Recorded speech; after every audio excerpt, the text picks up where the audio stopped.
বৌমা শাশুড়ির এই ঝগড়ার প্রধান কারণ হচ্ছে জেনারেশন গ্যাপ, ঠিক কিনা? শাশুড়ি এক জেনারেশনের আর বৌমা আরেক জেনারেশনের। শাশুড়ি ভাবে একরকম, বৌমা ভাবে আরেক রকম। শাশুড়ি চায় বউর উপর খবরদারি করতে, বউ চায় শাশুড়ির উপর খবরদারি করতে। এই ডমিনেটিং এর কারণে কিলাকিলি আছে না নাই? আহা, এটা ঠিক না। আমার শাশুড়ি মায়েরা যারা আছেন, প্রথমে শাশুড়ি দিয়ে শুরু করি। আমার মাইকের আওয়াজ যে ঘরগুলোতে যায়, আমার শাশুড়ি মাদেরকে বলবো, বউদের উপর অত্যাচার করবেন না।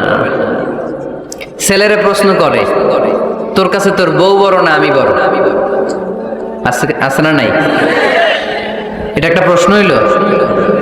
তোর বউ বড় না আমি বড়? দুইজনেই বড়। তা এক ছেলে সুন্দর উত্তর দিছে, আমার কাছে ভালো লাগছে উত্তরটা শুনে। এক মা প্রশ্ন করছে, তোর এতদিন আমি লালন পালন করে বড় করলাম, জীবন যৌবন তোর জন্য শেষ করলাম, আজকে বউ পাইয়া বউ তোর আপন হয়ে গেল? এবার ছেলে উত্তর দিছে, মা, আমার মুখ থেকে মা ডাক শোনার জন্য তুমি কি কষ্টটাই না করছো জীবনে। 10 মাস আমারে পেটে ধারণ করলা, খাইতে পারো নাই, বমি করছো, খালি ওষুধ খাইছো, তোমার পেট কেটে আমারে বের করা হয়েছে, 2 বছর আমারে দুধ খাওয়াইছো, পেশাব পায়খানা পরিষ্কার করেছো। বয়স যখন 3-4 তখন তোমার আমি মা ডাকছি। এই মা ডাকটা শোনার জন্য তুমি এত কষ্ট করছো। আর আরেকবারের মাইয়া এই ঘরে আইসাই তোমার মা ডাকা শুরু করছে। যেই মেয়েটা তোমারে মা ডাকে সে আমার আপন হবে না কেন মা? ঠিক কিনা? এই মা ডাক শোনার জন্য তুমি এত কষ্ট করলা, আমার লালন পালন করলা, 10 মাস পেটে ধরলা, পেশাব পায়খানা পরিষ্কার করলা, এরপরে মা ডাক শুনতে পারছো। আর আরেকবারের মেয়ে জানা নাই চিনা নাই এসেই তোমার ডাকা শুরু করছে মা। তো যে আমার মারে মা ডাকে তার স্থান তো আমার কলিজায়, ঠিক কিনা? শাশুড়ি আম্মারা যারা আছেন, প্লিজ বৌমাদেরকে কষ্ট দিয়েন না। অনেক শাশুড়ি আছে পান থেকে চুন খসলে রেগে যায়, পদে পদে স্ত্রীর ভুল ধরে, বউয়ের ভুল ধরে, আছে না নাই? এটা করবেন না। সে তো নতুন, আপনার অনেক এক্সপিরিয়েন্স হতে তার সময় লাগবে। তাকে সময় দিন, তাকে ভালোবাসুন, ঠিক কিনা? না বুঝে সামান্যতে বৌমারে বদদোয়া দেয়, এরকম আছে না নাই? কিন্তু বুঝতে চায় না, বৌমারে যদি বদদোয়া দেয় তাহলে তার নিজ ছেলের পরিবারের ক্ষতি। পেটে ধরা যে ছেলে, ছেলের পরিবারের কিন্তু ক্ষতি, তার আপন নাতি নাতনিদেরই ক্ষতি। আওয়াজ করে বলেন ঠিক কিনা? বৌমাকে বদদোয়া দিয়েন না। বৌমাকে নিজের মেয়ের মতো দেখবেন। সমাধান আমি দিচ্ছি, কেমন দেখতে হবে? নিজের মেয়ের মতো। নিজের মেয়ে সকালে ঘুম থেকে ওঠে 11টা, ওইটা সমস্যা নাই। বৌমা কেন উঠলো না, ওইখানেই ঝামেলা, আছে না নাই? মেহেরবানি করে আপনার বৌমাকে আপনার নিজের মেয়ের মতো দেখেন। নিজের মেয়েরে যেমনি আদর করেন তাকেও অমনি আদর করেন। আপনার বৌমারে যদি আপনি কষ্ট দেন, মনে রাখবেন আপনার নিজের মেয়েটাও আরেকবারের বউ হয়ে কয়েকদিন পরে যাবে। আপনি যা যা করবেন আপনার মেয়েকেও তারা ওই রকম কষ্ট দিয়ে বাড়িতে ফিরিয়ে দিবে। চিল্লায় বলেন ঠিক কিনা? খবরদার, টিট ফর ট্যাট।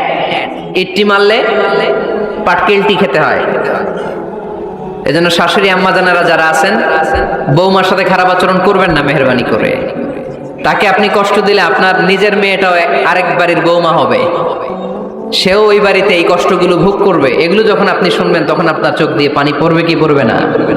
পড়বে। এবার আসেন বৌমার কথা বলি। বৌমা যারা আছেন মেহেরবানি করে, বৌমা যারা আছেন মেহেরবানি করে আপনার শাশুড়ি আম্মাকে নিজের মায়ের জায়গায় রাখবেন। আপনার বাড়ি ছেড়ে নতুন বাড়িতে আসছেন, তো এটাই তো আপনার বাড়ি। আপনার মা রেখে দিয়ে নতুন মা পাইছেন, এটাই তো আপনার মা। তো ওনাকে মায়ের জায়গায় বসাতে আপনার সমস্যাটা কোথায়? বৌমারা খেয়াল রাখবেন, আপনি আপনার শাশুড়ির সাথে যে আচরণটা করতেছেন, আপনার শেষ বয়সে আপনার ছেলের বিয়ে দেওয়ার পরে যে বৌমাটা আসবে ওই আচরণই আপনাকে ফিরিয়ে দিবে। The nature has its own return. প্রকৃতির একটা মাইর আছে, এটা শেষ মাইর, এটা শেষ খেলা। প্রকৃতির খেলা বড় খেলা। আপনি আপনার শাশুড়ির সাথে যে আচরণ করবেন, আপনার শেষ বয়সে আপনি একদিন শাশুড়ি হবেন, এটা মাথায় রাখবেন। ওই আচরণই আপনি ফিরে পাবেন। আওয়াজ করে বলতে হবে ঠিক কিনা? এজন্য 9 নাম্বার পয়েন্টস হচ্ছে মিউচুয়াল রেসপেক্ট। সবাই যেন সবাইকে ভালোবাসি। দোষ ছাড়া মানুষ নাই, সবার দোষ আছে। আমরা যেন একে অন্যের দোষ না খুঁজি। বৌমারা, আপনাদের কেন যদি আমার মাইকের আওয়াজ যায়, অল্প কিছু টেকনিক অবলম্বন করলে আপনি আপনার শাশুড়ির মন জয় করতে পারবেন। শাশুড়িরা আসলে বেশি কিছু চায় না, আগের জামানার মানুষ তো, এদেরকে ওইভাবে হাত করতে হবে। মাঝে মাঝে একটু শাশুড়ির মাথায় তেল দিয়ে দেন, চুলে তেল দিয়ে দিবেন আর কি, মাঝে মাঝে চুল আশ্রয় দিবেন, এগুলো কিন্তু খুব পছন্দ করে শাশুড়িরা। ওনার প্রেশারটা একটু মেপে দিবেন, ডায়াবেটিক্সের ওষুধটা খাইলো কিনা সময় মতো খোঁজ নিবেন, কি পছন্দ করে খেতে একটু রান্না করে দিবেন।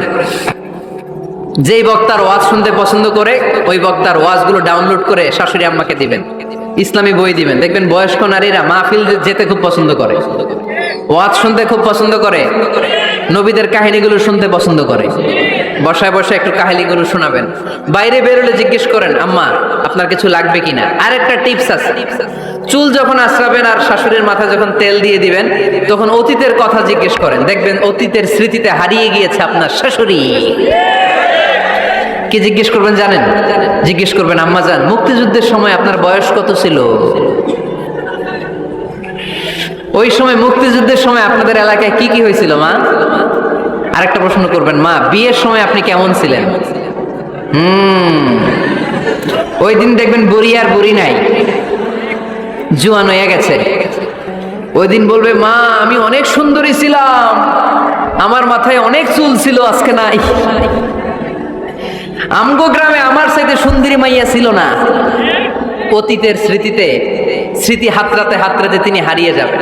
জিজ্ঞেস করবেন যে, মা শীতকালে আপনাদের দেশে কি পিঠা বানাতেন আপনি যখন ছোট ছিলেন? আপনার বাপ চাচারা কি করতো? এগুলো জিজ্ঞেস করলে উনি স্মৃতির পাতা হাতরাতে হাতরাতে চোখ দিয়ে দাঁড় দাঁড় করে ওনার পানি ঝরতে শুরু করবে। আপনার জায়গায়, ওনার হৃদয়ের মনি কোঠায় এমন জায়গায় পৌঁছবে, আপনার ছাড়া উনি কিছুই বুঝবে না। বৌমারা, এই অল্প কিছু টিপস অবলম্বন করে আপনারা আপনাদের শাশুড়ির মনকে জয় করতে পারেন। শাশুড়ি বৌমার দ্বন্দ্ব আমরা চাই না।